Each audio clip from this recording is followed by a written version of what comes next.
Stock trading 360 में guys आपका फिर से स्वागत करता हूँ क्रेसेंडा सॉल्यूशंस लिमिटेड स्टॉक के साथ। अभी फ्राइडे के दिन जो है स्टॉक ने 5% के आसपास की तेज़ी दिखाई है। स्टॉक ने अभी 38 रुपये पे ट्रेड कर रहा है। स्टॉक अच्छा खासा कंसोलिडेशन चल रहा है।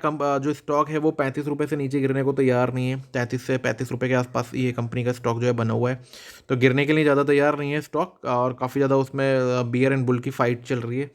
बात करूं आईटी कंपनी है गाइज, ये जो अभी हाल ही में इन्होंने जो लुसीडा टेक्नोलॉजीज का एक्विजिशन किया था। साउथ अफ्रीका में कोई कंपनी थी, उसका एक्विजिशन किया है। तो एक्विजिशन करती जा रही कंपनी, बट इसमें नेगेटिव बात यह है कि प्रोमोटर्स की होल्डिंग इसमें ज़्यादा नहीं बची है। मे बी जो प्रोमोटर्स ने अपने शेयर्स जो बेचे हैं उससे एक नया एक्विजिशन किया है। तो रिटेल इन्वेस्टर्स यहाँ पर थोड़ा सा कॉशियस रहने की ज़रूरत है आपको। मार्केट कैप की बात करूँ, 1538 करोड़ का मार्केट कैप है।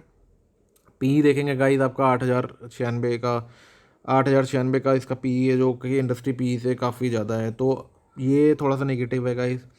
बाकी वैसे जो पैनी स्टॉक होते हैं, पैनी ही बोलूँगा, 38 रुपये पर ट्रेड कर रहा है तो इसको पैनी स्टॉक ही बोलूँगा। लेकिन बुक वैल्यू जो है वो भी इसकी 81 पैसे के आसपास इसकी बुक वैल्यू है, जो कि उसके उससे कंपैरिजन करें तो काफ़ी अच्छी वैल्यूएशन पर भी जो है ट्रेड कर रहा है।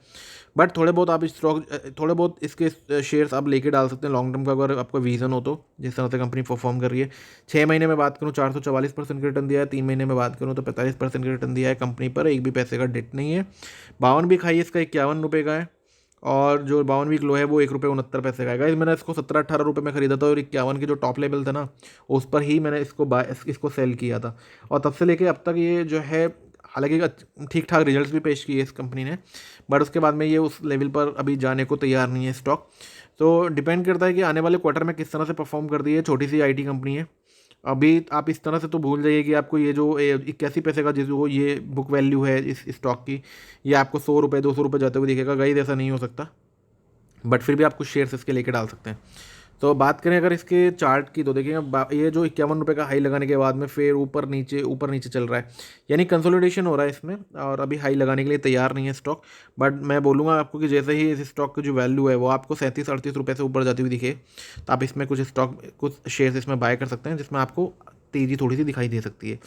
तो लॉन्ग टर्म का भी रीज़न है, तो बने रहिए इस स्टॉक में। ज़्यादा शेयर्स मत लीजिए इस स्टॉक के, क्योंकि थोड़ा रिस्की हो सकता है गाइस। प्रमोटर्स की हिस्सेदारी जो है ना काफ़ी ज़्यादा डिक्रीज़ हुई है, तो ये थोड़ा सा नेगेटिव है। बाकी कंपनी जो है वो अपने एक्सपेंशन पे और नए प्रोजेक्ट्स पर काम कर रही है, नए नए एक्विजिशन भी कर रही है, तो ये भी अच्छी बात है। जून क्वार्टर में बात करें, 18 आई थिंक लैक्स में ही डाटा आई नहीं, 18 करोड़, ये 18 करोड़ का ही प्रॉफिट है। तो 18 करोड़ का कंपनी को प्रॉफिट हुआ था इस स्टॉक में। इस कंपनी का 18 करोड़ का प्रॉफिट हुआ था, जो मार्च क्वार्टर में और जून क्वार्टर में कंपनी का जो था वो नील था, जीरो था। तो ये ऑलमोस्ट जीरो था, तो यहाँ पर जो है वो अच्छी बात है, पॉजिटिव बात है गाइस। जहाँ ये कोई कुछ भी प्रॉफिट नहीं था, कंपनी को सेल्स कुछ भी नहीं थी, रेवेन्यू कुछ भी नहीं था, वो 18 करोड़ की आपको इस क्वार्टर में दिखाई दी। तो ये बहुत अच्छी बात है। बात करूं मैं अगर इसके नेट प्रॉफिट की, तो जो 5 लाख का जो कंपनी का जो प्रॉफिट हुआ था पिछले साल क्वार्टर में, वो अभी 72 लाख का हुआ है, और पिछले मार्च क्वार्टर में भी 21 लाख का था। तो यहाँ से आप देखेंगे कि अगर यहाँ से कंपेयर करते हैं, तो यहाँ पे आप देखेंगे कि कंपनी ने एक अच्छा खासा नेट प्रॉफिट जो अपना दर्ज किया है, और यहाँ मार्च क्वार्टर से भी अगर कंपेयर करेंगे तो यहाँ पे भी 3 गुना से ज़्यादा कंपनी ने नेट प्रॉफिट अपना दर्ज किया है। कंपनी के अगर रिजर्व्स की बात करूं, तो कंपनी के जो रिजर्व्स हैं वो अगर अभी निगेटिव में है, बट हालांकि कंपनी के पास कोई भी बोरोइंग नहीं है, तो ये भी एक अच्छा साइन है कि कंपनी पर ऑलमोस्ट कंपनी जो है डेट फ्री कंपनी है। प्रमोटर्स की होल्डिंग देखेंगे गाइस, तो यहाँ पर थोड़ी सी नेगेटिव है चीज़ें। यहाँ ये दिसंबर क्वार्टर में जो है होल्डिंग कम हुई, मार्च में और कम हुई, और गाइस अभी जून में और कम हो चुकी है। DIIs की भी हिस्सेदारी है, बट वो भी इतनी ज़्यादा स्ट्रॉन्ग नहीं है जिस तरह से अभी पब्लिक की होल्डिंग सबसे ज़्यादा है इसमें।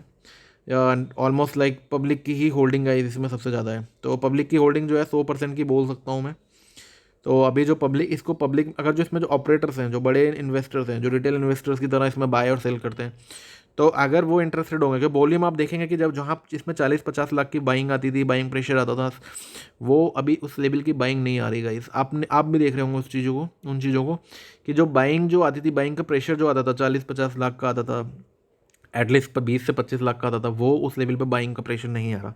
13-14 लाख का बाइंग का प्रेशर आ रहा है, और 4 से 5 लाख का जो है वो सेलिंग का प्रेशर रहता है स्टार्टिंग में, जैसे ही ट्रेडिंग सेशन स्टार्ट होता है इस स्टॉक में।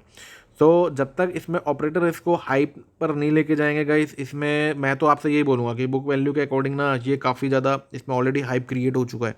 38 रुपये का लेवल भी मुझे काफ़ी ज़्यादा हाई लग रहा है इसमें, और जो कि बुक वैल्यू से भी नेगेटिव पॉइंट ये स्क्रीनर पे भी यहाँ पे शो हो रहा है कि book stock is trading at 48 times it's book value. तो अपने बुक वैल्यू से 48 गुना ऊपर ट्रेड कर रहा है, तो ये थोड़ा सा नेगेटिव है। बाकी कंपनी के आगे कैसे परफॉर्म करिए डिपेंड करता है। 38 रुपये पे स्टॉक चल रहा है, आप इसके 1000 शेयर ले सकते हैं, 38,000 रुपये के शेयर्स ले सकते हैं और आप इसको लॉन्ग टर्म के लिए लेके डाल सकते हैं। अगर आने वाले टाइम में जो नए एक्विजिशन इस तरह से किए हैं, 18 करोड़ का जैसे प्रॉफिट दिखाया अभी इसी क्वार्टर में, प्रमोटर्स अपनी हिस्सेदारी बढ़ाते हैं या एफ अपनी हिस्सेदारी बढ़ाते हैं, अगर आप देखते हैं कि अगर वो भी अपनी हिस्सेदारी नहीं बढ़ाते हैं और कंपनी अच्छे से अपना रेवेन्यू और नेट प्रॉफिट दर्ज करती है जैसे इस क्वार्टर में हुआ है, तो ये प्राइस जो है आपको 38 रुपये का जो है ये आपको 100-200 रुपये पे भी जाता हुआ दिखाई दे सकता है। बट डिपेंड करता है कि कंपनी आगे कैसे ग्रो कर सकती है। तो मेरे अकॉर्डिंग अभी वो इस तरह का बाइंग प्रेशर इस स्टॉक में नहीं आ रहा है।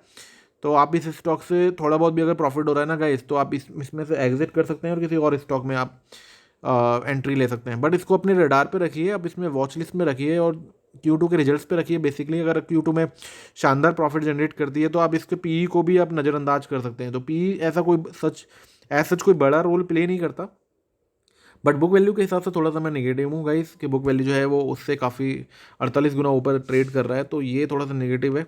और मुझे नहीं लगता कि ये 51 रुपये का लेवल जो है इस क्वार्टर में भी कंप्लीट कर पाएगा गाइस।